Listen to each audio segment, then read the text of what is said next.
আহ, একটা সময় এই জায়গাটাতে সবাই যখন উঠতো চেতনায় বঙ্গবন্ধু যে খালি পায়ে উঠতো, হুম, শ্রদ্ধা নিবেদন করতো, সবাই সবাই দেখতাম যে। আর আর এখন তো মনে করেন যেমন একটা জায়গা হয়ে গেছে, একেবারে পরিত্যক্ত জায়গা হিসেবেই এখানে রয়েছে জায়গাটা।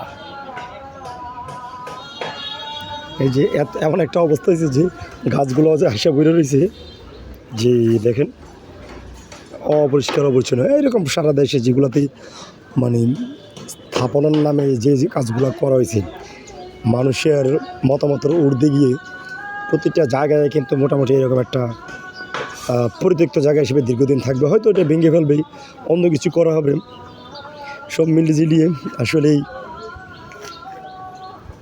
কী বলবো আপনাদেরকে, কয় না যে মেয়ের কারণে বাবার মুখে চুনকালি, একটা কথা আছে না মানুষের। সর্বদলীয়ভাবে যদি এগুলো করা হতো তাহলে হয়তো এগুলো এমন হতো না। সব কথা শেষ কথা হচ্ছে যে মেয়ের কারণে কিন্তু বাবার মুখে যে চুনকালি, এটাই তার প্রমাণ দেখাই দিল। এমন মেয়ে কখনো লালন পালন করতে নেই যে মেয়ের কারণে বাবার এই অবস্থা হয়।